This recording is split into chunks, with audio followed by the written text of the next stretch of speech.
साथियों नमस्कार। जैसा कि आप सभी जानते हैं हम कुछ ना कुछ लेके आते हैं।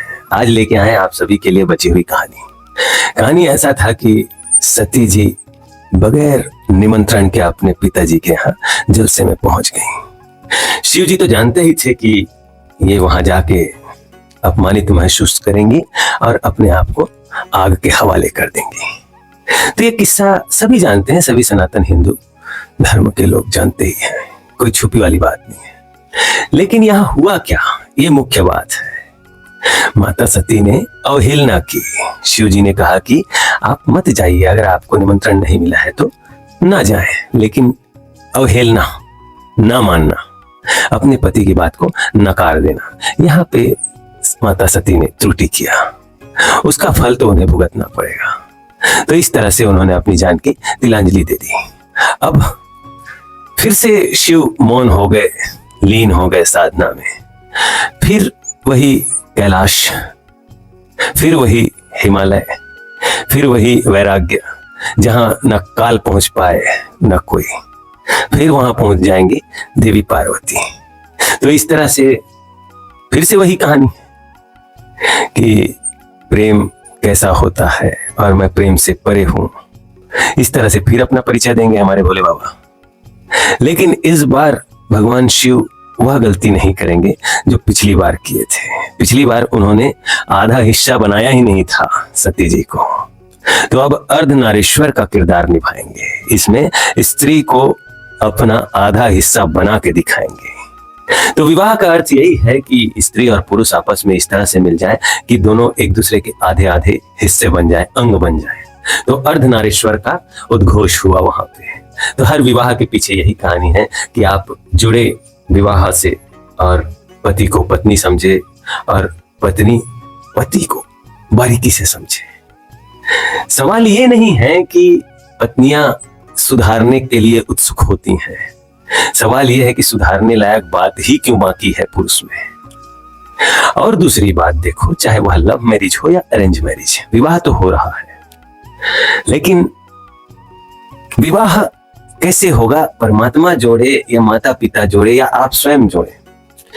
कोई किसी के प्रति प्रेम से भर जा रहा है, उसके साथ जीवन बिताने को तैयार है, इसका अर्थ सिर्फ इतना ही है कि कोई कहीं रिक्तता है उसको वो भर सकता है, कोई कहीं रिक्तता वो है उसको वो भर सकता है। तो दोनों एक दूसरे के पूरक बनके एक दूसरे के साथ आनंददायी जीवन बिता सकते हैं, ये व्यवस्था है। तो यही बताना था हमें। श्रावण का आखिरी सोमवार भी निकल गया और अब पूर्णिमा का दिन आ गया, तो रक्षाबंधन आएगा, उस पे हम बात कर सकते हैं। तो देवी जी आप बताइए, आपको क्या समझ में आया और कुछ कहना चाहे तो जरूर कहिए। और आने वाला समय है रक्षाबंधन का, तो उस हिसाब से हम भी कुछ बात शुरू कर सकें, तो यहां से नया हो जाएगा।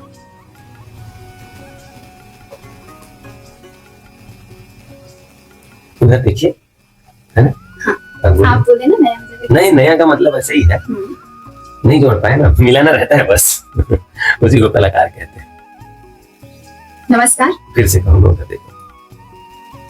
नमस्कार साथियों, मुझे बहुत ही अच्छा लगा कि सर ने बहुत ही अच्छी बातें बताएं और बहुत ही ज्ञान पूर्वक है ये बातें। जैसा कि सर ने बोले कि हमें अपने पति की बात मानना चाहिए। अगर सती माता बात मानते भोले जी की तो आज ये दशा नहीं होती। अगर ये लीला नहीं करती माता सती तो हमको सबक कैसे मिलता कि हम अपने पति का बात माने और उनके कहे बातों को अच्छे से सुने समझे और उस रास्ते पर हमें चलना चाहिए। बहुत बहुत धन्यवाद सर, आपने हम स्त्रियों के लिए इतनी सुंदर कथा लेकर आया और वो जो लिखने वाले हैं ना उसके लिए भी बहुत बहुत धन्यवाद। हमारे तक पहुंचाने के लिए उस मीडिया को भी बहुत बहुत धन्यवाद। और सर मैं चाहती हूँ कि कल रक्षाबंधन का त्योहार है, तो आप हम लोगों के लिए कुछ शुभ आशीष वचन बोलकर यहाँ से जाइएगा। तो मैं चाहती हूँ सर आप हमें बताइए। ठीक है, बहुत अच्छी बात है, आपने हमारे पाठ पे समझ दिखाया।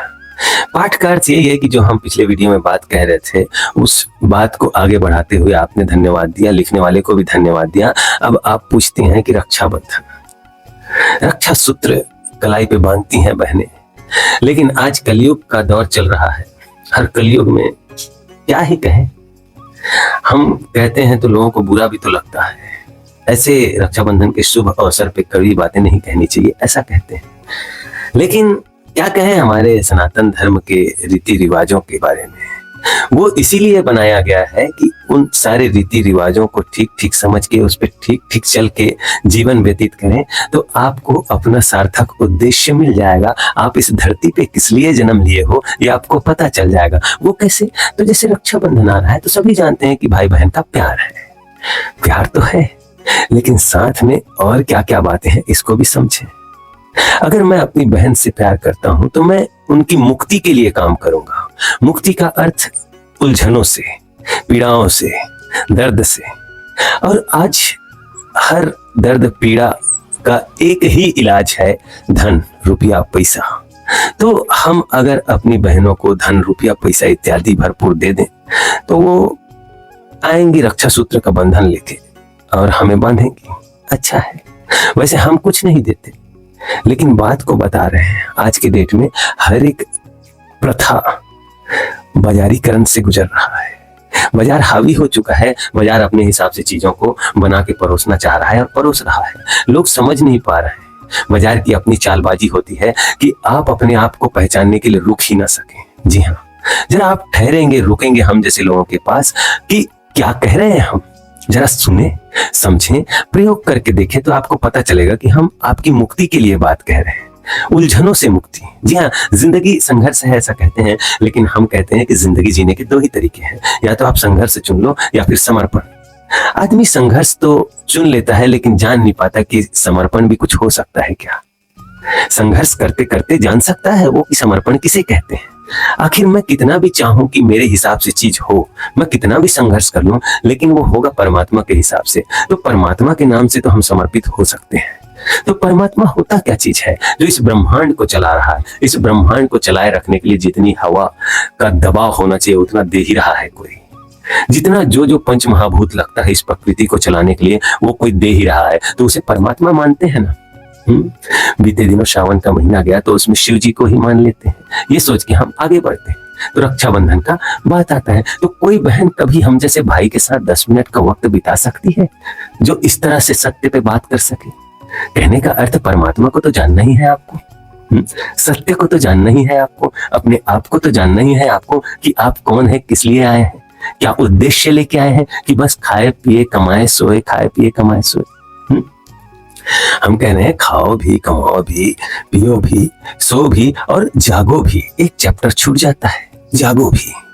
आप लोग गीत संगीत सब सुनते हैं, भजन कविता कहानी सब पढ़ते हैं, लेकिन आप लोग चूक चूक कैसे जाते हैं, फिर चूक जाते हैं आप लोग। तो उसी विषय में अगर हम सत्य रूप में कोई बात कहें तो बात एक ही है कि यहाँ मतलब की यारी है।